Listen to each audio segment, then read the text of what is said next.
ಭೀಮಾ ಕೋರೆಗಾಂವ್ ವಿಜಯೋತ್ಸವ ಕಾರ್ಯಕ್ರಮದಲ್ಲಿ ಭಾಗವಹಿಸ್ತಾ ಇದ್ದೇವೆ.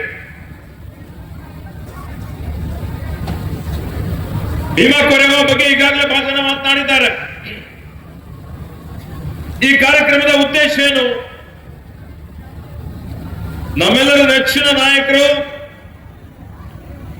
ಸಂವಿಧಾನ ಶಿಲ್ಪಿ ಡಾಕ್ಟರ್ ಬಾಬಾ ಸಾಹೇಬ್ ಅಂಬೇಡ್ಕರ್ ಅವರು 1ನೇ ಜನವರಿಗೆ ಭೀಮಾ ಕೋರೆಗಾಂವ್ಗೆ ಹೋಗಿ ಅಲ್ಲಿ ಹುತಾತ್ಮರಾದಂತವರಿಗೆ ಅವರು ಗೌರವ ಸಲ್ಲಿಸಿ ಬರ್ತಾ ಇದ್ರು. ಅದರ ಸಂಕೇತವಾಗಿ ಈಗ ನಾವು ಭೀಮಾ ಕೋರೆಗಾಂವ್ ವಿಜಯೋತ್ಸವ ಆಚರಿಸ್ತಾ ಇದ್ದೇವೆ. ಆತ್ಮೀಯ ಬಂಧುಗಳೇ, ಇವತ್ತೇನು 1818ರಲ್ಲಿ ಹಿಂದೆ ಬ್ರಿಟಿಷರು ಈಸ್ಟ್ ಇಂಡಿಯಾ ಕಂಪನಿ ಮತ್ತೆ ಪೇಶ್ವೆ ನಡುವೆ ಯುದ್ಧ ಆಗುವಂತಹ ಸಂದರ್ಭದಲ್ಲಿ ಇವತ್ತೇನು ಸಿದ್ಧಾಂತ ಮಹಾರ್ ಅಂತ ಹೇಳಿ 500 ಜನ ಏನ್ ದಲಿತ ಮಹಾರ್ ಸೇನೆ ಮುಖ್ಯಸ್ಥರು ಇರ್ತಾರೆ, ಅವ್ರು ಹೋಗಿ ಪೇಶ್ವೆದವರಿಗೆ ಭೇಟಿ ಮಾಡಿ ಬ್ರಿಟಿಷರು ವಿದೇಶಿಯರಿದ್ದಾರೆ, ಹೀಗಾಗಿ ನಾವು ನಿಮ್ಮ ಜೊತೆಯಲ್ಲಿ ಇರ್ತೀವಿ, ನಿಮ್ಗೆ ನಾವು ಸಹಕಾರ ಮಾಡ್ತೀವಿ, ನಿಮ್ ಜೊತೆಯಲ್ಲಿ ಅವ್ರ ವಿರುದ್ಧ ಹೋರಾಟ ಮಾಡ್ತೀವಿ ಅಂತ ಹೋಗಿದ್ದಂತಹ ಸಂದರ್ಭದಲ್ಲಿ ಅಂದಿನ ಜಾತಿ ವ್ಯವಸ್ಥೆ, ಆ ಜಾತಿ ವ್ಯವಸ್ಥೆಯಲ್ಲಿ ಪೇಶ್ವೆ ಅವರ ಅಹಂಕಾರದಿಂದ ನಿಮ್ಮ ಸಹಕಾರ ನಮಗೆ ಬೇಕಾಗಿಲ್ಲ, ನೀವು ನಮ್ಮ ವಿರುದ್ಧ ಹೋರಾಟ ಮಾಡಿದ್ರು ಪರವಾಗಿಲ್ಲ, ಬ್ರಿಟಿಷರ ವಿರುದ್ಧ ಹೋರಾಟ ಮಾಡಿದ್ರು ನಮ್ಗೇನು ಅದರಿಂದ ವ್ಯತ್ಯಾಸ ಆಗೋದಿಲ್ಲ ಅನ್ನುವಂತ ಮಾತು ಹೇಳಿ ನೀವೇನೇ ಮಾಡಿದ್ರು ನಿಮ್ಗೆ ನಾವೇನು ಹಕ್ಕುಗಳು ಕೊಡೋದಿಲ್ಲ ಅಂತ ಹೀಯಾಳಿಸ್ತಾರೆ. ಅವರ ಸ್ವಾಭಿಮಾನಕ್ಕೆ ಧಕ್ಕೆ ಆಗ್ತದೆ. ಅವರು ಸ್ವಾಭಿಮಾನಿಗಳಾಗಿ ಅತ್ಯಂತ ವೀರತನದಿಂದ ಶೂರತನದಿಂದ ಇವತ್ತು ಏನು 500 ಜನ 27 ಕಿಲೋಮೀಟರ್ ಶಿರೂರಿಂದ ಭೀಮಾ ಕೋರೆಗಾಂವ್ ಹೋಗಿ ನೀರಿಲ್ಲದೆ ಆರಿಲ್ಲದೆ ವಿಶ್ರಾಂತಿ ಇಲ್ಲದೆ 28,000 ಸೈನಿಕರ ಜೊತೆಯಲ್ಲಿ ಕಾದಾಡ್ತಾರೆ, ಹೋರಾಡ್ತಾರೆ, ಹೋರಾಟ ಮಾಡಿ ಇವತ್ತು ಅವರಿಗೆ ಸೋಲಿಸ್ತಾರೆ. ಅದೊಂದು ಇತಿಹಾಸ, ಅದೊಂದು ದಾಖಲೆ ಅಂತ ಹೇಳ್ಬೋದು. ಈ ದೇಶದ ಚರಿತ್ರೆ, ದೇಶದ ಇತಿಹಾಸದಲ್ಲಿ ಅನೇಕ ಯುದ್ಧಗಳಾಗಿದ್ದಾವೆ. ರಾಜರ ವಿರುದ್ಧ ಯುದ್ಧ ಆಗಿದ್ದಂಥದ್ದು, ಬ್ರಿಟಿಷರ ಫ್ರೆಂಚರ ವಿರುದ್ಧ ಹೋರಾಟ ಮಾಡಿದಂಥದ್ದು ಇದೆ. ಆದರೆ ದಲಿತ ವರ್ಗದವರು, ಶೋಷಿತರು, ಯಾರು ಮೇಲ್ವರ್ಗದ ಶೋಷಣೆ ಮಾಡಿದಂಥವರ ವಿರುದ್ಧ ಹೋರಾಟ ಮಾಡಿ ವಿಜಯ ಸಾಧಿಸಿದಂತ ಒಂದು ಯಾವ್ದಾದ್ರು ಯುದ್ಧ ಇದ್ರೆ ಅದು ಭೀಮಾ ಕೋರೆಗಾಂವ್ ಯುದ್ಧ ಅಂತೇಳಿ ಬಹಳ ಹೆಮ್ಮೆಯಿಂದ ನಾವೆಲ್ಲ ಹೇಳ್ತೀವಿ. ಅಂದ್ರೆ ಏನ್ ಸಂಕೇತಪ್ಪ, ಅದರಿಂದ ನಾವು ಏನ್ ಕಲ್ತ್ಕೊಳ್ಬೇಕಾಗಿದೆ ಅಂತ ಹೇಳಿದ್ರೆ ಇವತ್ತು ಈ ಜಯ ಏನಿದೆ ಅಲ್ಲ, ಇದು ಅನ್ಯಾಯದ ವಿರುದ್ಧ ನ್ಯಾಯಕ್ಕೆ ಜಯ ಸಿಕ್ಕಂಥದ್ದು. ಜಾತೀಯತೆ, ಅಸ್ಪೃಶ್ಯತೆ, ಮತಾಂಧತೆ, ಈ ಒಂದು ಜಾತಿ ಅನಿಷ್ಟ ಪದ್ಧತಿಯ ವಿರುದ್ಧ ಇವತ್ತು ಜಯ ಸಿಕ್ಕಂಥದ್ದು. ಇವತ್ತೇನು ದಮನಿತರ ಮೇಲೆ, ದಲಿತರ ಮೇಲೆ ಏನು ಅನ್ಯಾಯ ಆಗ್ತಾ ಇತ್ತು ಅದರ ವಿರುದ್ಧ ಜಯ ಸಿಕ್ಕಂಥದ್ದು. ಹೀಗಾಗಿ ಅದರ ನಿಮಿತ್ತ ಇವತ್ತು ವಿಜಯೋತ್ಸವ ಆಚರಣೆ ನಾವು ಮಾಡ್ತಾ ಇದ್ದೀವಿ. ಅದಕ್ಕೆ ಆತ್ಮೀಯ ಬಂಧುಗಳೇ, ಇದು ನಮ್ಮ ನಾಡು ಅತ್ಯಂತ ಪವಿತ್ರವಾದಂತಹ ಒಂದು ಭೂಮಿ. ಇಲ್ಲಿ ವಿಶ್ವಗುರು ಬಸವಣ್ಣನವರು, ಸಂವಿಧಾನ ಶಿಲ್ಪಿ ಡಾಕ್ಟರ್ ಬಾಬಾ ಸಾಹೇಬ್ ಅಂಬೇಡ್ಕರ್ ಅವರು, ಇವರೆಲ್ಲ ಸ್ವಾತಂತ್ರ್ಯ, ಸಮಾನತೆ, ಸಹೋದರತ್ವ, ಸಹಬಾಳ್ವೆ, ಸಮಾಜ ನಿರ್ಮಾಣ ಮಾಡಬೇಕು ಅನ್ನುವಂಥದ್ದು, ಸರ್ವರಿಗೂ ಸಮಬಾಳು ಅನ್ನುವಂತ ರೀತಿಯಲ್ಲಿ ಸಾಮಾಜಿಕ ನ್ಯಾಯ ಕೊಟ್ಟಂತಹ ಒಂದು ಪುಣ್ಯ ಭೂಮಿ. ನೀವೆಲ್ಲ ಆಲೋಚನೆ ಮಾಡಿ, ಇವತ್ತೇನಾದ್ರೂ ಬಸವಣ್ಣವರು ಹುಟ್ಟಿರ್ತಿರ್ಲಿಲ್ಲ, ಡಾಕ್ಟರ್ ಬಾಬಾ ಸಾಹೇಬ್ ಅಂಬೇಡ್ಕರ್ ಅವರು ಜನ್ಮ ತಾಳಿರ್ತಿರ್ಲಿಲ್ಲ ಅಂತ ಹೇಳಿದ್ರೆ ಈ ದೇಶದ ಜನರ ಪರಿಸ್ಥಿತಿ ಏನಾಗ್ತಾ ಇತ್ತು? ಯಾರು ದಮನಿತರಿದ್ದಾರೆ, ಶೋಷಿತರಿದ್ದಾರೆ, ಹಿಂದುಳಿದವರಿದ್ದಾರೆ, ಮಹಿಳೆಯರಿದ್ದಾರೆ, ಕಾರ್ಮಿಕರಿದ್ದಾರೆ, ಇವರೆಲ್ಲರ ಪರಿಸ್ಥಿತಿ ಯಾರಿಗೂ, ವಿಶೇಷವಾಗಿ ದಲಿತರಿಗೆ ಶಿಕ್ಷಣ ಸಿಗ್ತಾ ಇರಲಿಲ್ಲ, ಅವರಿಗೆ ಅಧಿಕಾರ ಸಿಗ್ತಾ ಇರಲಿಲ್ಲ, ಅವರಿಗೆ ನ್ಯಾಯ ಸಿಗ್ತಾ ಇರಲಿಲ್ಲ. ಇವತ್ತೀಗೇನಾದ್ರೂ ಎಲ್ಲ ಶೋಷಿತರು, ದಮನಿತರು ಸುಶಿಕ್ಷಿತರಾಗಿದ್ದಾರೆ, ವೈದ್ಯರಾಗಿದ್ದಾರೆ, ಡಾಕ್ಟರ್ ಆಗಿದ್ದಾರೆ, ಇಂಜಿನಿಯರ್ ಆಗಿದ್ದಾರೆ, IAS IPS ಆಗಿದ್ದಾರೆ ಅಂತ ಹೇಳಿದ್ರೆ ಅದಕ್ಕೆಲ್ಲ ಶ್ರೇಷ್ಠ ಡಾಕ್ಟರ್ ಬಾಬಾ ಸಾಹೇಬ್ ಅಂಬೇಡ್ಕರ್ ಅವರಿಗೆ ಸಲ್ತದೆ ಅನ್ನುವಂಥ ಮಾತನ್ನು ನಾವು ಹೇಳ್ಬೇಕಾಗ್ತದೆ. ಅದಕ್ಕೆ ಆತ್ಮೀಯ ಬಂಧುಗಳೇ, ಅವರೇನು ಶೋಷಿತ ದಮನಿತರ ಧ್ವನಿಯಾಗಿ ಯಾವ ರೀತಿಯಲ್ಲಿ ಅವರು ಹೋರಾಟ ಮಾಡ್ತಾರೆ, ಸ್ವತಃ ಅನುಭವಿಸ್ತಾರೆ. ಇವತ್ತವರೊಂದು ಸ್ವಾಭಿಮಾನದ ಒಂದು ಸಂಕೇತ ಅಂತ ಹೇಳ್ಬೋದು, ಧೀಮಂತ ನಾಯಕ. ಹೀಗಾಗಿ ಅವರು ಯಾವ ರೀತಿಯಲ್ಲಿ ನಮಗೆ ಏನು ಸಂವಿಧಾನವನ್ನು ಕೊಟ್ಟಿದ್ದಾರೆ, ಆ ಸಂವಿಧಾನದ ಬಗ್ಗೆ ಮಾತನಾಡಿದ್ದಾರೆ ಹಿರಿಯರಾದಂತ ದಾದಾರಾವ್ ಕಾಂಬ್ಳೆ ಅವರು. ಆದ್ರೆ ಇವತ್ತು ನಾವೆಲ್ಲ ಅರ್ಥ ಮಾಡಿಕೊಳ್ಬೇಕಾಗ್ತದೆ ಈ ದೇಶದಲ್ಲಿ, ಯಾಕೆಂದ್ರೆ ಅವ್ರ ಬಗ್ಗೆ ಗೌರವ ಇದೆ. ಕೆಲವೊಂದು ವಿಚಾರದಲ್ಲಿ ಮತಭೇದಗಳು ಇರ್ತವೆ ಪ್ರಜಾಪ್ರಭುತ್ವದಲ್ಲಿ. ಇವತ್ತು ಕಾಂಗ್ರೆಸ್ ಪಕ್ಷ ಇದೊಂದು ರಾಜಕೀಯ ಪಕ್ಷ ಮಾತ್ರ ಅಲ್ಲ, ಇದೊಂದು ಆಂದೋಲನ. ಈ ದೇಶಕ್ಕಾಗಿ ತ್ಯಾಗ ಮಾಡಿ ಬಲಿದಾನ ಮಾಡಿ ಇವತ್ತೇನು ರಾಷ್ಟ್ರೀಯ ನಾಯಕರು ಅವ್ರವ್ರ ವಿಚಾರ ಇರ್ತದೆ ಹೇಳಲಿಕ್ಕೆ, ಆದ್ರೆ ಜನರಿಗೆ ಯುವಕರಿಗೆ ಅರ್ಥನೂ ಆಗ್ಬೇಕಲ್ಲ. ಇವತ್ತು ಎಲ್ರಿಗೂ ಸಾಮಾಜಿಕ ನ್ಯಾಯ ಸಿಗಬೇಕು ಅಂತೇಳಿ ಹೇಳಿ 5 ವರ್ಷ 10 ವರ್ಷ ಜೈಲಿಗೆ ಹೋಗಿ ಸೆರೆಮನೆ ಅನುಭವಿಸಿ ಆಸ್ತಿ ಪಾಸ್ತಿ ಎಲ್ಲ ನಷ್ಟ ಮಾಡಿಕೊಂಡು ಜನರಿಗಾಗಿ ಹೋರಾಟ ಮಾಡಿದಂಥದ್ದು ಇವತ್ತು ಯಾವ್ದಾದ್ರು ಪಕ್ಷ ಇದ್ರೆ ಅದು ಕಾಂಗ್ರೆಸ್ ಪಕ್ಷ ಅಂತ ನಾವು ಹೇಳ್ಬೇಕಾಗ್ತದೆ. ಡಾಕ್ಟರ್ ಬಾಬಾ ಸಾಹೇಬ್ ಅಂಬೇಡ್ಕರ್ ಅವರಿಗೆ ಕೆಲವೊಂದು ವಿಷಯಗಳ ಬಗ್ಗೆ ಅಭಿಪ್ರಾಯ ಭೇದ ಇದ್ರು, ಅವರಿಗೆ ಸಂಪೂರ್ಣವಾಗಿ ಗೌರವವನ್ನು ಕೊಟ್ಟು ಸಂವಿಧಾನ ರಚನಾ ಸಮಿತಿ ಅಧ್ಯಕ್ಷರನ್ನಾಗಿ ಮಾಡಿ ಸಂವಿಧಾನವನ್ನು ಅಂಗೀಕಾರ ಮಾಡಿ 75 ವರ್ಷಗಳಲ್ಲಿ ಸುಮಾರು ವರ್ಷಗಳವರೆಗೆ ಆ ಸಂವಿಧಾನವನ್ನು ಯಥಾವತ್ತಾಗಿ ಗೌರವಿತವಾಗಿ ಅನುಷ್ಠಾನ ಮಾಡಿದಂತಹ ಕೀರ್ತಿ ಯಾರಿಗಾದ್ರೂ ಸಲ್ಲರೆ ಅದು ಕಾಂಗ್ರೆಸ್ ಪಕ್ಷಕ್ಕೆ ಸಲ್ತದೆ ಅಂತ ನಾವು ಅರ್ಥ ಮಾಡ್ಕೊಳ್ಬೇಕು. ಅದೇ ರೀತಿ ಇವತ್ತು ನಾವೆಲ್ಲ ಪ್ರಜ್ಞಾವಂತರಿದ್ದೀವಿ, ಬುದ್ಧಿವಂತರಿದ್ದೀವಿ. ಇವತ್ತು ನಾವು ಇರಬಹುದು, ನ್ಯೂನತೆಗಳು ಪ್ರತಿಯೊಂದು ವ್ಯಕ್ತಿಯಲ್ಲಿದ್ದಾವೆ, ಪ್ರತಿಯೊಂದು ಸಂಸ್ಥೆಯಲ್ಲಿದ್ದಾವೆ, ಪ್ರತಿಯೊಂದು ಪಕ್ಷದಲ್ಲಿದ್ದಾವೆ. ಆದರೆ ಇವತ್ತು ನಾವು ಕೋಮುವಾದಿ ಬಿಜೆಪಿಯನ್ನು ಕಾಂಗ್ರೆಸ್ ಅನ್ನು ಒಂದೇ ವೇದಿಕೆ ಮೇಲೆ ತಂದು ಹೋಲಿಕೆ ಮಾಡಿದ್ರೆ ಅದು ಯುವಕರಿಗೆ ತಪ್ಪು ದಾರಿಗೆ ವೇದಂಗೆ ಆಗ್ತದೆ ಅನ್ನುವಂತ ನನ್ನ ಮಾತನ್ನು ನನ್ನ ಅಭಿಪ್ರಾಯ ಹೇಳಲಿಕ್ಕೆ ಬಯಸ್ತಾ ಇದ್ದೇನೆ. ಇವತ್ತು ಮಣ್ಣು ಮಣ್ಣೆ ಇರ್ತದೆ, ಹಿಟ್ಟು ಹಿಟ್ಟೆ ಇರ್ತದೆ. ಇವತ್ತು ಯಾವ ರೀತಿಯಲ್ಲಿ ಕಾಂಗ್ರೆಸ್ ಪಕ್ಷದ ಅಧಿಕಾರದ ಅವಧಿಯಲ್ಲಿ ನೀವೇ ಆಲೋಚನೆ ಮಾಡಿ, ಸ್ವಾತಂತ್ರ್ಯ ಬಂದಾಗ ಏನಿತ್ತು ಈ ದೇಶದಲ್ಲಿ? ಹೇಳ್ತಾರೆ ಏನ್ ಮಾಡಿದ್ದಾರೆ ಈ ದೇಶದಲ್ಲಿ? 30-32 ಕೋಟಿ ಜನರಿಗೆ ಇವತ್ತು ಆಹಾರ ಧಾನ್ಯಗಳಿರಲಿಲ್ಲ. ಸುಮಾರು ಜನ ಹಸಿವಿನಿಂದ ಸಾಯ್ತಾ ಇದ್ರು ಅಂತ ಬಡತನ ಇತ್ತು. ಬ್ರಿಟಿಷರಲ್ಲಿ ಇದ್ದಂತ ಎಲ್ಲಾ ಸಂಪತ್ತನ್ನು ಕೊಳ್ಳೆ ಹೊಡೆದ್ಬಿಟ್ಟಿದ್ರು.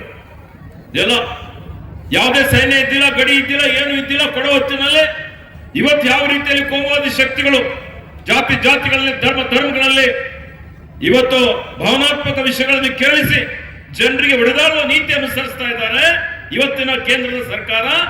ಅದೇ ರೀತಿಯಲ್ಲಿ ಭಾರತೀಯ ಜನತಾ ಪಕ್ಷದವರು ಇವತ್ತೇನ್ ಮಾಡಿದ್ದಾರೆ, ಹಾಗೆ ಬ್ರಿಟಿಷರು ಸಹಿತ ಸ್ವಾತಂತ್ರ್ಯ ಕೊಡುವಂತಹ ಸಂದರ್ಭದಲ್ಲಿ ಇವತ್ತು ಇದೇ ರೀತಿ ಮಾಡಿ ನೀವು ಪಾಕಿಸ್ತಾನಕ್ಕಾದ್ರೂ ಹೋಗ್ರಿ, ಭಾರತ ದೇಶದಲ್ಲಾದ್ರೂ ಇದ್ರಿ, ಅಥವಾ ನೀವು ರಾಜರಿದ್ರ ನಿಜಾಮ್ ತರ ಇದ್ದವರು ನೀವು ಸ್ವತಂತ್ರವಾಗಿ ಅದ್ರ ಇದ್ರೆ ಗುಲಾಮ್ಗಿರಿ ಮುಂದುವರ್ಸ್ಕೊಂಡು ಹೋಗ್ರಿ ಅನ್ನುವಂತ ಮಾತನ್ನು ಹೇಳಿದ್ರು.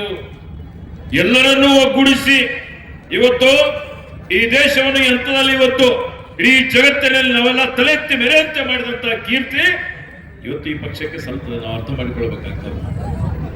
ಆತ್ಮೀಯ ಬಂಧುಗಳೇ, ಆಲೋಚನೆ ಮಾಡಿ, 32 ಕೋಟಿ ಜನರಿಗೆ ಆಹಾರ ಧಾನ್ಯಗಳು ಇರದೇ ಇದ್ದಂತಹ ಸಂದರ್ಭದಲ್ಲಿ ಹಸಿರು ಕ್ರಾಂತಿ ಮಾಡಿ 140 ಕೋಟಿ ಜನರಿಗೆ ಆಹಾರ ಧಾನ್ಯಗಳು ಉತ್ಪಾದನೆ ಮಾಡಿ ರಫ್ತು ಮಾಡುವಂತ ಸಾಮರ್ಥ್ಯ ಬಂದಿದೆ ಇವತ್ತು ನಮ್ಮ ದೇಶಕ್ಕೆ.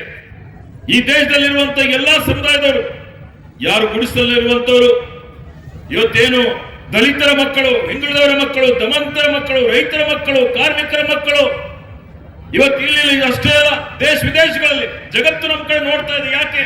ನಮ್ಮಲ್ಲಿರುವಂತಹ ಮಾನವ ಶಕ್ತಿ, ನಮ್ಮಲ್ಲಿರುವಂತಹ ಮಾನವ ಸಂಪನ್ಮೂಲ, ನಮ್ಮಲ್ಲಿ ಏನು ವೈದ್ಯರಾಗಿದ್ದಾರೆ, ಡಾಕ್ಟರ್ ಆಗಿದ್ದಾರೆ, ಪರಿಣಿತರಾಗಿದ್ದಾರೆ, ನಮ್ಮ ಮಕ್ಕಳೇ ಇವತ್ತು ಜಡ್ಜ್ಗಳಾಗಿದ್ದಾರೆ, ಇವತ್ತು ದೊಡ್ಡ ದೊಡ್ಡ ಸ್ಥಾನದಲ್ಲಿದ್ದಾರೆ, ದೊಡ್ಡ ದೊಡ್ಡ ಅಮೆರಿಕ, ಲಂಡನ್, ಪ್ಯಾರಿಸ್ ನಲ್ಲಿ ಇವೆನ್ನೋದಲ್ಲಿ ಕೆಲಸ ಮಾಡ್ತಾ ಇದ್ದಾರೆ.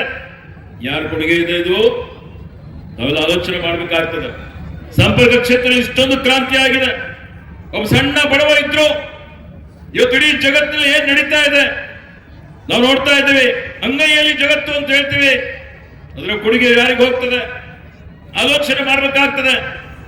ಇವತ್ತೇನು ಯಾವ ರೀತಿಯಲ್ಲಿ ರಾಮರಾಜ್ಯ ಮಾಡ್ತೀವಿ ಅಂತ ಹೇಳಿ ಹೊರಟು ರಾವಣ ರಾಜ್ಯ ಮಾಡ್ಲಿಕ್ಕೆ ಹೊರಟಿದಾರಲ್ಲ, ಅವರಿಗೆ ನಮಗೆ ಕಾಂಗ್ರೆಸ್ಗೆ ಹೋಲಿಸ್ಲಿಕ್ಕೆ ಸಾಧ್ಯನಾ? ನಾವೆಲ್ಲ ಆಲೋಚನೆ ಮಾಡ್ಬೇಕಾಗ್ತದೆ. ಇವತ್ತು ಯಾವ ಗೃಹ ಮಂತ್ರಿ ಕೇಂದ್ರದ ಅಮಿತ್ ಶಾ जो लोकसभा में उन्होंने संविधान शिल्पी डॉक्टर बाबा साहब अंबेडकर के बारे में जो उन्होंने अवहेलन की बातें करे, वो पूरा देश में सभी जितने भी अंबेडकर के भक्त हैं सभी लोग उसका खंडन किए हैं। तो भी ये जो शब्द कैसे आते हैं, बाहर दिखाते हैं, संविधान को लेके बुक लेके उसको नमन करते हैं, अंदर की बात अलग है। अंदर में जो चल रहा था वही बात लोकसभा में आ गया, आने के बाद अब प्रतिरोध हो रहा है, प्रतिभटना हो रहा है, तो उसको चेंज करने की कोशिश कर रहे हैं। क्या ऐसे लोग गृह मंत्री रहना चाहिए? ऐसे लोगों को जन अधिकार से उखाड़ के फेंकना हमारे कर्तव्य है क्या नहीं है क्या नहीं भैया? उनको हमको पूरा सब बराबर कर सकते हैं क्या? तो भाई ये जो आज चल रहा है, पूरे स्वायत्त संस्थाएं जितने भी हैं, पहले कभी ऐसा हुआ क्या?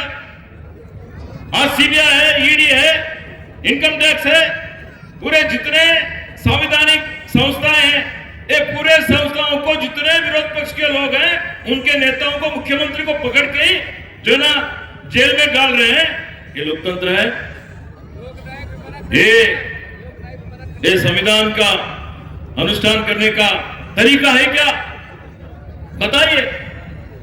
तो भाई और बहनों, आज जो हम लोग कह रहे हैं संविधान खतरे में है, आज लोकतंत्र खतरे में है, ये आंदोलन चल रहा है क्योंकि उनकी जो मंशा है हमको समझना चाहिए। इसलिए मैं कहना चाह रहा हूं कि आज जिस तरह से बाबा साहब अंबेडकर के जमाने में जो चल रहा था, आंदोलन चल रहा था, वही आंदोलन को अभी भी हमको आगे बढ़ाना है। मैं आपको इतना ही कहना चाहता हूं, आप सब लोगों के आशीर्वाद से, कर्नाटक की जनता के आशीर्वाद से आज कर्नाटक में कांग्रेस पार्टी अधिकार में है। ನೀವೆಲ್ಲ ನಮಗೆ सहकार ಮಾಡಿದ್ರಿ। ಇವತ್ತು आप देख सकते हैं, हमने जो भी बोला था, जो भी भरोसा दिया था, वो पूरे भरोसा हमने अनुष्ठान में लेके आया है। आज देखिए 5 गारंटी हमने दिए थे। 5 गारंटी जितने लोग दलित है, दमनित है, पिछड़े हैं, कार्मिक है, महिलाएं हैं, युवक लोग हैं, किसान लोग हैं, सभी के उद्धार के लिए, सभी को सामाजिक न्याय देने के लिए 55,000 करोड़ रुपए हमारे बजट में रख के आज जो पूरे देश में ही एक जो आदर्श सभी को दिखे जैसा, जो हमारे विरोधी लोग, भारतीय जनता पक्ष के लोग बोलते थे अगर हम लोग गारंटियां अमल में लेके आते तो कर्नाटक राज्य का दिवाली होता है। क्या दिवाली हुआ? क्या दिवाली उठ गए क्या? कि हमारे कुछ अधिकारी बैठे हैं संबल सिगलत साले सिगलत डेवलपमेंट हो रहा है कि नहीं हो रहा? पूरा डेवलपमेंट भी हो रहा है, ये भी हम लोग गरीबों की भलाई के लिए कर रहे हैं। कि वो लोग करे क्या करे? वो लोग कुछ तो करे। ब्रह्मांड भ्रष्टाचार अब क्या हो रहा है देश में? आज गरीब हो रहा है, जो पूरे अगर भी श्रीमंत है, श्रीमंत छोड़ो, अगर भी श्रीमंत, यहां तो कोई नहीं कल्याण कर्नाटक में। एक अदानी अंबानी ऐसे 10-10 लोगों को जो सरकार का मदद मिल रहा है, जो ये लोग उनको बढ़ा रहे हैं, ये आपके सामने आप लोग देख रहे हैं। एक की संपत्ति 10-10 लाख करोड़, 20-20 लाख करोड़। क्या ये जो संपत्ति में डिफरेंस आ रहा है, आगे क्या होने वाला है? क्या फिर गुलामगिरी की तरफ जाने का इरादा है सभी लोग? हमको आलोचना करना चाहिए।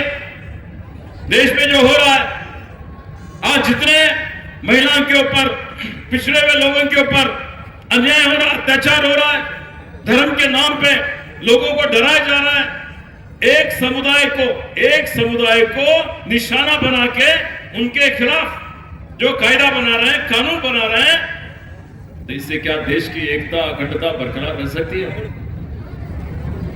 इस देश के जो संरक्षण करना है तो संविधान को संरक्षण करना है। और ऐसे जो भी फिरका परस्त ताकत है, ये लोगों को जब तक हम सब लोग ऐक्यता होना चाहिए। ऐक्यता इसके लिए होना, एकता के साथ अगर जड़ से उनको उखाड़ फेंके तो फिर इस देश का भला हो जाएगा, सभी लोगों का अच्छा ही होगा, क्योंकि मैं बोलना चाहता हूं। ಇವತ್ತು ನೀವು ನೋಡ್ತಾ ಇದ್ದೀರಿ, ನೀವೆಲ್ಲ ಸಹಕಾರ ಮಾಡಿದಿರಿ। ಲೋಕಸಭೆ ಚುನಾವಣೆಯಲ್ಲಿ ನೀವು ಸುಪುತ್ರನಾದಂತ ಸಾಗರ್ ಖಂಡ್ರೆ ಅವರಿಗೆ ಭಾರಿ ಬೆಂಬಲ ಕೊಟ್ಟಿದ್ದೀರಿ, ಸಂಪೂರ್ಣವಾಗಿ ಅವರಿಗೆ ಭಾರಿ ಪ್ರಚಂಡ ಬಹುಮತದಿಂದ ಗೆಲ್ಸಿಕೊಟ್ಟಿದ್ದೀರಿ। ಅದಕ್ಕೆ ಮತ್ತೊಮ್ಮೆ ನನ್ನ ಪರವಾಗಿ ತಮ್ಮೆಲ್ಲರಿಗೆ ಕೃತಜ್ಞತೆಗಳನ್ನು ಸಲ್ಲಿಸ್ತಾರೆ. ದೊಡ್ಡ ಜವಾಬ್ದಾರಿಯಾಗಿದೆ. ಈಗ ನಾನು ಉಸ್ತುವಾರಿ ಸಚಿವನೂ ಆಗಿದ್ದೇನೆ. ತಾತಾರವ್ರು ಹೇಳಿದ್ದಾರೆ ಬಸವ ಕಲ್ಯಾಣ್ ಜಿಲ್ಲಾ ಕೇಂದ್ರ ಮಾಡಬೇಕು ಅಂತ ಹೇಳಿ. ನನ್ನ ಮನಸ್ಸಲ್ಲೂ ಜಿಲ್ಲಾ ಕೇಂದ್ರ ಮಾಡಬೇಕು ಅಂತ ನಾನು ಅದಕ್ಕಾಗಿ ಹೋರಾಟ ಮಾಡ್ತೇನೆ. ಸರ್ಕಾರದಲ್ಲಿದ್ರೂ ಹೋರಾಟ ಮಾಡ್ತೇನೆ. बसव कल्याण डेवलप हो रहा है, प्रगति हो रहा है, आप लोग देख रहे हैं. ಇಲ್ಲೇನು ಇಡೀ ಜಗತ್ತಿನ ಪ್ರಥಮ ಸಂಸತ್ತು ಅಂತ ಹೇಳ್ತೀವಿ ಪಾರ್ಲಿಮೆಂಟ್. ಇಡೀ ಜಗತ್ತಿನ ಪ್ರಥಮ ಸಂಸತ್ತು ಅಂದ್ರೆ 12ನೇ ಶತಮಾನದಲ್ಲಿ ಪ್ರಜಾಪ್ರಭುತ್ವದ ಪರಿಕಲ್ಪನೆ ಕೊಟ್ಟಂತದ್ದು ಈ ಅನುಭವ ಮಂಟಪ. ಈ ಅನುಭವ ಮಂಟಪ ನೂತನವಾಗಿ ಆಗ್ಬೇಕು ಅಂತೇಳಿ ಪಟ್ಟದೇವ್ರದು ನಮ್ಮ ತಂದೆಯವರು ಭೀಮಣ್ಣ ಕಂಡೇವ್ರದು ಕನಸಿತ್ತು.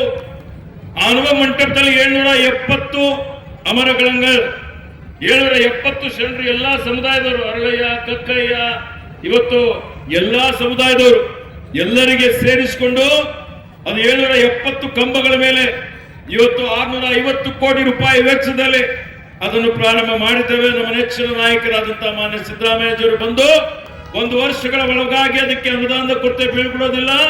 ಇದು ಪ್ರಜಾಪ್ರಭುತ್ವದ ಕೇಂದ್ರ ಇದೆ, ಸಮಾಜದ ಕೇಂದ್ರ ಇದೆ, ಜಗತ್ತಿಗೆ ಸಾಮಾಜಿಕ ನ್ಯಾಯ ಕೊಟ್ಟಂತ ಈ ಒಂದು ಪುಣ್ಯ ಭೂಮಿಯಲ್ಲಿ ಆ ಅನುಭವ ಮಂಟಪವನ್ನು ಉದ್ಘಾಟನೆ ಮಾಡ್ತೀವಿ ಅನ್ನುವಂತ ಭರವಸೆಯನ್ನು ಕೊಟ್ಟಿದ್ದೇವೆ. ಅದನ್ನು ದಿನನಿತ್ಯ ಪರಿಶೀಲನೆ ಮಾಡಿ ಅದನ್ನು ನಿರ್ಮಾಣ ಮಾಡುವಂತ ಕೆಲಸ ನಾವು ಮಾಡ್ತಾ ಇದ್ದೀನಿ ಅನ್ನುವಂತ ಮಾತನ್ನು ತಮ್ಮೆಲ್ಲರಿಗೆ ಹೇಳಿಕೆ ಬಯಸ್ತಾರೆ. ಅದೇ ರೀತಿಯಲ್ಲಿ ಇನ್ನೂ ಅನೇಕ ರೀತಿಯಲ್ಲಿ ಬೀದರ್ ಜಿಲ್ಲೆಯ ಜನ, ಇಲ್ಲಿರುವಂತಹ ಎಲ್ಲಾ ಸಮುದಾಯದವರು, ಅದರಲ್ಲಿ ವಿಶೇಷವಾಗಿ ದಲಿತರು, ದಮನಿತರು, ಮಹಿಳೆಯರು, ಕಾರ್ಮಿಕರು, ಇವರೆಲ್ಲರ ತಿಳುವಳಿಕೆ ಮಟ್ಟ ಜಾಸ್ತಿ ಆಗ್ಬೇಕು, ಈ ಭಾಗದ ಅಭಿವೃದ್ಧಿ ಆಗ್ಬೇಕು, ಅವರಿಗೆಲ್ಲ ಯುವಕರಿಗೆ ಉದ್ಯೋಗ ಸಿಗಬೇಕು, ನೀರಾವರಿ ಯೋಜನೆ ಆಗ್ಬೇಕು, ನಿಮ್ಮೆಲ್ಲರಿಗೆ ಬಡತನಕ್ಕಿಂತ ಮೇಲೆತ್ತಬೇಕು ಅನ್ನುವಂತ ಅನೇಕ ಯೋಜನೆಗಳು ಇವತ್ತು ರೂಪಿಸ್ತಾ ಇದ್ದೀವಿ. ನಮ್ಮ ಸರ್ಕಾರ ವಿಶೇಷವಾಗಿ ಪರಿಶಿಷ್ಟ ಜಾತಿ, ಪರಿಶಿಷ್ಟ ಪಂಗಡದವರಿಗೆ ಹೆಚ್ಚಿನ ಒಂದು ಆದ್ಯತೆ ಕೊಟ್ಟು ಇವತ್ತು ಸಮಾಜ ನಿರ್ಮಾಣ ಮಾಡುವಂತ ರೀತಿಯಲ್ಲಿ ಇವತ್ತು ಅನೇಕ ಕಾರ್ಯಕ್ರಮಗಳನ್ನು ಹಮ್ಮಿಕೊಂಡಿದ್ದೇವೆ. ಅವೆಲ್ಲ ಕಾರ್ಯಕ್ರಮಗಳನ್ನು ಪ್ರಾಮಾಣಿಕತೆಯಿಂದ ಈ ಜಿಲ್ಲೆಯಲ್ಲಿ, ಕಲ್ಯಾಣ ಕರ್ನಾಟಕದಲ್ಲಿ, ಅದರಲ್ಲಿ ವಿಶೇಷವಾಗಿ ನಮ್ಮ ಭಾಗದ ಮಕ್ಕಳಿಗೆ ಇವತ್ತೇನು ಬಹಳ ದಿವಸದ ಬೇಡಿಕೆ ಇತ್ತು, ಸಂವಿಧಾನ ಅನುಚ್ಛೇದ 371ರಲ್ಲಿ ತಿದ್ದುಪಡಿ ತರಬೇಕು, ಶಿಕ್ಷಣದಲ್ಲಿ ಮತ್ತೆ ನಿಮಗೆ ಉದ್ಯೋಗದಲ್ಲಿ ಮೀಸಲಾತಿ ಸಿಗಬೇಕು, ವಿಶೇಷ ಅನುದಾನ ಸಿಗಬೇಕು ಅಂತ ಯಾರು ಕೊಟ್ಟರು? ಇದು ಹಿಂದೆ ಎನ್ಡಿಎ ಸರ್ಕಾರ ಇತ್ತು, ಅಡ್ವಾಣಿಯವರು ಉಪ ಪ್ರಧಾನಮಂತ್ರಿಗಳಾಗಿದ್ರು, ಎಸ್.ಎಂ. ಕೃಷ್ಣ ಸರ್ಕಾರ ಇದ್ದಾಗ ಪ್ರಸ್ತಾವನೆ ಸಲ್ಲಿಸಿದ್ದೇವೆ, ಏನ್ ನೈವತ್ತ ಅಂತೇಳಿ ಅವ್ರು ರಿಜೆಕ್ಟ್ ಮಾಡಿಬಿಟ್ರು. ಅದೇ ಸಂವಿಧಾನ 371 ತಿದ್ದುಪಡಿ ಇವತ್ತು ಮಾನ್ಯ ನಮ್ಮೆಲ್ಲರ ನೆಚ್ಚಿನ ನಾಯಕರಾದಂತ ಭಾರತೀಯ ರಾಷ್ಟ್ರೀಯ ಕಾಂಗ್ರೆಸ್ ಅಧ್ಯಕ್ಷರಾದಂತ ಮಲ್ಲಿಕಾರ್ಜುನ್ ಖರ್ಗೆಜಿಯವರು, ದೇವಂಗತ ಧರಮ್ ಸಿಂಗ್ ಅವರು ಪ್ರಯತ್ನ ಮಾಡಿ ನಮ್ಮ ತಂದೆಯವ್ರದೆಲ್ಲ ಕನಸಿದ್ದಾಗಬೇಕು ಅಂತ ಲೋಕಸಭೆಯಲ್ಲಿ ಹೋಗಿ ಶ್ರೀಮತಿ ಸೋನಿಯಾ ಗಾಂಧಿ ಅವರಿಗೆ ಹೇಳಿ ಮನಮೋಹನ್ ಸಿಂಗ್ ಅವರು ಪ್ರಧಾನಮಂತ್ರಿ ಇದ್ದಾಗ ಪಾರ್ಲಿಮೆಂಟ್ ಅಲ್ಲಿ 2/3 ಮೆಜಾರಿಟಿಯಿಂದ ಅದನ್ನು ಪಾಸ್ ಮಾಡಿ ಅದನ್ನು ಅನುಷ್ಠಾನ ಮಾಡಿದಕ್ಕಾಗಿ ಸಾವಿರಾರು ಜನ ಇವತ್ತು ವೈದ್ಯರಾಗ್ತಾ ಇದ್ದಾರೆ, ಡಾಕ್ಟರ್ ಆಗ್ತಾ ಇದ್ದಾರೆ ಪ್ರತಿ ತಿಂಗಳು. ನೋಡಿ, ಅದರಲ್ಲಿ ಪರಿಶಿಷ್ಟ ಜಾತಿ, ಪರಿಶಿಷ್ಟ ಪಂಗಡ ಎಲ್ಲಾ ಸಮುದಾಯದವರು ಇದ್ದಾರೆ. ಆ ಇದರಲ್ಲಿ ಸಾವಿರಾರು ಜನರಿಗೆ ಉದ್ಯೋಗ ಕೊಟ್ಟಿದ್ದೇವೆ. 30-40 ಸಾವಿರ ಜನರಿಗೆ, ಇನ್ನು 30-40 ಸಾವಿರ ಹುದ್ದೆಗಳು ಭರ್ತಿ ಮಾಡೋದು ನಡೀತಾ ಇದೆ. ಪ್ರತಿ ವರ್ಷ ನಮ್ಮ ಸರ್ಕಾರ 5,000 ಕೋಟಿ 7 ಜಿಲ್ಲೆಗಳಿಗೆ ವಿಶೇಷ ಅನುದಾನ ಕೊಡ್ತಾ ಇದೆ. ಈ ಭಾಗದಲ್ಲಿ ಅನೇಕ ರೀತಿಯ ಅಭಿವೃದ್ಧಿ ಪರ ಕೆಲಸ ಕಾರ್ಯಗಳು ನಡೀತಾ ಇದೆ. ಯಾರು ಮಾಡಿದ್ರು? ಅದೆಲ್ಲ ನಾವು ಇವತ್ತು ಉತ್ತಮ ರೀತಿಯಲ್ಲಿ ಅನುಷ್ಠಾನ ಮಾಡುವಂತ ಕೆಲಸ ಮಾಡಬೇಕಾಗ್ತದೆ. ಅದಕ್ಕೆ ಆತ್ಮೀಯ ಬಂಧುಗಳೇ, ಇವತ್ತಿನ ಈ ಒಂದು ಪರಿಸ್ಥಿತಿಯಲ್ಲಿ ನಾವೆಲ್ಲರೂ ಜಾಗೃತರಾಗಿ ಇವತ್ತು ಭೀಮಾ ಕೋರೆಗಾಂವ್ ನಾವು ವಿಜಯೋತ್ಸವ ಮಾಡ್ತಾ ಇದ್ದೀವಿ ಅಂತ ಹೇಳಿದ್ರೆ ಜನರಲ್ಲಿ ಅವೇರ್ನೆಸ್ ಮೂಡಿಸ್ಬೇಕು, ಜಾಗೃತಿ ಮೂಡಿಸ್ಬೇಕು.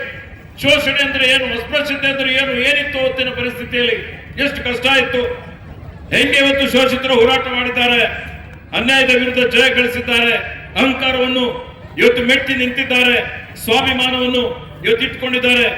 ಡಾಕ್ಟರ್ ಬಾಬಾ ಸಾಹೇಬ್ ಅಂಬೇಡ್ಕರ್ ಅವರೊಂದು ಮಾತನ್ನ ಹೇಳ್ತಾರೆ, ಇವತ್ತು ಈ ಜಾತಿ ಪದ್ಧತಿ ವಿನಾಶ ಆಗ್ಬೇಕು ಅಂತ ಹೇಳಿದ್ರೆ ಕೆಳವರ್ಗದವರು, ದಮನಿತರು ಸುಶಿಕ್ಷಿತರಾಗಬೇಕು. ಸುಶಿಕ್ಷಿತರಾದ್ರೆ ಈ ಜಾತಿ ವ್ಯವಸ್ಥೆ ತಂತಾನೆ ಚುರುಚುರಾಗಿ ಹೋಗ್ತದೆ ಅನ್ನೋಂಥ ಮಾತನ್ನು ಹೇಳ್ತಾರೆ. ಇವತ್ತು ನೋಡಿ, ಅವ್ರು ಹೇಳ್ತಾರೆ, ಯಾವ ಧರ್ಮ ಸಹೋದರತ್ವ, ಸಹಬಾಳ್ವೆ, ಸಮಾನತೆ ಇರ್ತದೆ ಆ ಧರ್ಮವನ್ನು ನಾನು ಮೆಚ್ಚುತ್ತೇನೆ, ಅದನ್ನು ಪ್ರಶಂಸೆ ಮಾಡ್ತೇನೆ ಅನ್ನುವಂತ ಮಾತನ್ನು ಡಾಕ್ಟರ್ ಬಾಬಾ ಸಾಹೇಬ್ ಅಂಬೇಡ್ಕರ್ ಅವರು ಹೇಳ್ತಾರೆ. ಅವ್ರು ಹೇಳ್ತಾರೆ, ಒಂದು ಸಂವಿಧಾನ ಬಹಳ ಚೆನ್ನಾಗಿರ್ಬೋದು, ಅದರ ಸಂವಿಧಾನ ಅನುಷ್ಠಾನ ಮಾಡುವಂತಹ ವ್ಯಕ್ತಿಗಳು ಕೆಟ್ಟವರಾಗಿದ್ದರೆ ಅದು ಕೆಟ್ಟದ್ದೇ ಆಗ್ತದೆ. ಸಂವಿಧಾನ ಕೆಟ್ಟದಾಗಿದ್ರು ಅನುಷ್ಠಾನ ಮಾಡುವಂತ ಒಳ್ಳೆಯವರಿದ್ರೆ ಒಳ್ಳೆಯದೇ ಆಗ್ತದೆ. ಅರ್ಥಾತ್ ಜನಪ್ರತಿನಿಧಿಗಳನ್ನು ಆಯ್ಕೆ ಮಾಡುವಂಥದ್ರಲ್ಲಿ ಜನರು ಜಾಗೃತಿ ವಹಿಸಬೇಕು ಅನ್ನುವಂಥ ವಿಚಾರವನ್ನು ಹೇಳ್ತಾರೆ. ಅವರೊಂದೊಂದು ಮಾತು, ಶಿಕ್ಷಣ, ಸಂಘಟನೆ, ಸಂಘರ್ಷ ಯಾವ ರೀತಿಯಲ್ಲಿ ಎಲ್ಲರಿಗೆ, ಅವ್ರು ಯಾವುದೇ ಒಂದು ಸಮುದಾಯದ ನಾಯಕರಲ್ಲ. 140 ಕೋಟಿ ಎಲ್ಲಾ ಸಮುದಾಯದವರಿಗಾಗಿ ಸಾಮಾಜಿಕ ನ್ಯಾಯ ಲಿಖಿತವಾದಂತ ಸಂವಿಧಾನ ಎಲ್ಲಾದ್ರೂ ಜಗತ್ತಿನಲ್ಲಿದೆ ಅಂತ ಹೇಳಿದ್ರೆ ಒಂದೆಲ್ಲಕ್ಕಿಂತ ದೊಡ್ಡ ಅದು ಭಾರತ ದೇಶದ ಸಂವಿಧಾನ ಅಂತೇಳಿ ಬಹಳ ಹೆಮ್ಮೆಯಿಂದ ನಾವೆಲ್ಲ ಹೇಳ್ಬೋದು. ಅದಕ್ಕೆ ಇವತ್ತಿನನ್ನು ಅಪಾಯದ ಅಂಚಿನಲ್ಲಿ ತರುವಂತ ಕೆಲಸ ಬಹಳ ಗೌಪ್ಯವಾಗಿ ಕೆಲವೊಂದು ಶಕ್ತಿಗಳು ಮಾಡ್ತಾ ಇದೆ. ಆ ನಿಟ್ಟಿನಲ್ಲಿ ನಮ್ಮ ಯುವಕರು ಜಾಗೃತರಾಗಬೇಕು, ಜನ ಜಾಗೃತರಾಗಬೇಕು. ಅದಕ್ಕೆ ಅವಕಾಶ ಕೊಡಬಾರದು. ಅದಕ್ಕೆ ಸಂವಿಧಾನ ಸಂರಕ್ಷಣೆ ಮಾಡಬೇಕು, ಲೋಕತಂತ್ರ ಸಂರಕ್ಷಣೆ ಮಾಡಬೇಕು. ಮತ್ತೆ ಡಾಕ್ಟರ್ ಬಾಬಾ ಸಾಹೇಬ್ ಅಂಬೇಡ್ಕರ್ ಅವರಿಗೆ ಯಾರು ಅವಮಾನ ಮಾಡ್ತಾರೆ ಅಂತವರಿಗೆ ಬುಡ ಸಮೇತ ಅಧಿಕಾರದಿಂದ ಕಿತ್ತಾಕ್ಬೇಕು ಅನ್ನುವಂತ ಒಂದು ಸಂಕಲ್ಪ ಇವತ್ತು ನಾವೆಲ್ಲ ಮಾಡಬೇಕಾಗಿದೆ. ಆ ನಿಟ್ಟಿನಲ್ಲಿ ಇವತ್ತು ಏನು ಈ ಭೀಮಾ ಕೋರೆಗಾಂವ್ ವಿಜಯೋತ್ಸವ ಕಾರ್ಯಕ್ರಮ ತಾವೆಲ್ಲ ಆಯೋಜನೆ ಮಾಡಿದಿರಿ. ರವಿ ಗಾಯಕವಾಡ್ ಉತ್ತಮವಾಗಿ ಆಯೋಜನೆ ಮಾಡಿದ್ದಾರೆ. ಸುಮಾರು ಸಲ ಬಂದಿದ್ರು ಅವ್ರ ನಂತರ ನೀವೇ ಬರಬೇಕು ಅಂತ ನಾನೇ ಸಮಯನೂ ಕೊಟ್ಟಿದ್ದೆ. ನನಗೆ ಇವತ್ತು ಬೆಳಿಗ್ಗೆ ಮಾನ್ಯ ಮುಖ್ಯಮಂತ್ರಿಯವರು ನೀರಾವರಿ ಯೋಜನೆ ಬಗ್ಗೆ ಒಂದು ಸಭೆ ಇಟ್ಕೊಂಡ್ಬಿಟ್ರು ಸಾಯಂಕಾಲ 4 ಗಂಟೆಗೆ. ಅಂದ್ರೆ ಏನ್ ಮಾಡ್ಬೇಕೀಗ, ನಮ್ದು ನೀರಾವರಿದು 1,000 ಕೋಟಿ ರೂಪಾಯಿ ಪ್ರಪೋಸಲ್ ಇದೆ ನಿಮ್ ಜಲ್ಲೆ ಚುಳ್ಕೆ ನಾಲ ಇಟ್ಕೊಂಡು. ನಾನು ಹೋಗಿ ಭೇಟಿ ಮಾಡ್ಬೇಕಾ, ಒತ್ತಾಯ ಮಾಡ್ಬೇಕಾ, ಇಲ್ಲಿಗೆ ಬರ್ಬೇಕಾ? ನಾನಂದೆ ಮುಖ್ಯಮಂತ್ರಿಯವರು ಬೆಳಿಗ್ಗೆ 11 ಗಂಟೆ ಭೇಟಿ ಆಗೋಣ. ಭೇಟಿಯಾಗಿ ನಾನು ಪ್ರಸ್ತಾವನೆ ಕೊಟ್ಟು ನಾನು ಮಧ್ಯಾಹ್ನ ಫ್ಲೈಟ್ ಇಟ್ಕೊಂಡು 6 ಗಂಟೆಗೆ ಬರ್ತೀನಿ, ನಿನ್ನ ಲೇಟ್ ಆದ್ರೂ ಪರವಾಗಿಲ್ಲ, ಬರಲೇಬೇಕು ಅಂತ ಹೇಳಿ ಬೆಂಗಳೂರಿನಿಂದ ನೇರವಾಗಿ ಇಲ್ಲಿಗೆ ಬಂದಿದ್ದೇನೆ. ಬಹಳ ಖುಷಿ ಆಗ್ತಾ ಇದೆ. ಇಷ್ಟೊಂದು ಸಂಖ್ಯೆಯಲ್ಲ ಮಕ್ಕ ತಂಗಿದ್ರು, ತಾಯಂದ್ರು ನೀವೆಲ್ಲ ಸೇರಿದ್ದೀರಿ. ನಾಳೆ ಗಣರಾಜ್ಯೋತ್ಸವದ 75 ವರ್ಷಗಳು ಮುಗಿದುದು. ನಮ್ಮದೇ ಆದಂತ ಆಡಳಿತ, ನಮ್ಮದೇ ಆದಂತ ಸಂವಿಧಾನ ಅಳವಡಿಸಿಕೊಂಡು ನಾವು ಆಡಳಿತ ಕೊಡ್ತಾ ಇರ್ತಕ್ಕಂಥದ್ದು.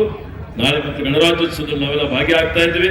ಅಡ್ವಾನ್ಸ್ ಆಗಿ ನಿಮ್ಮೆಲ್ಲರಿಗೆ ಗಣರಾಜ್ಯೋತ್ಸವದ ಹಾರ್ದಿಕ ಶುಭಾಶಯಗಳು, ಅಭಿನಂದನೆಗಳನ್ನು ಹೇಳಿ ಈಗಾಗಲೇ ಹೇಳಿದ ಹಾಗೆ जब तक सूरज चांद रहेगा भारत देश का संविधान बरकरार रहेगा.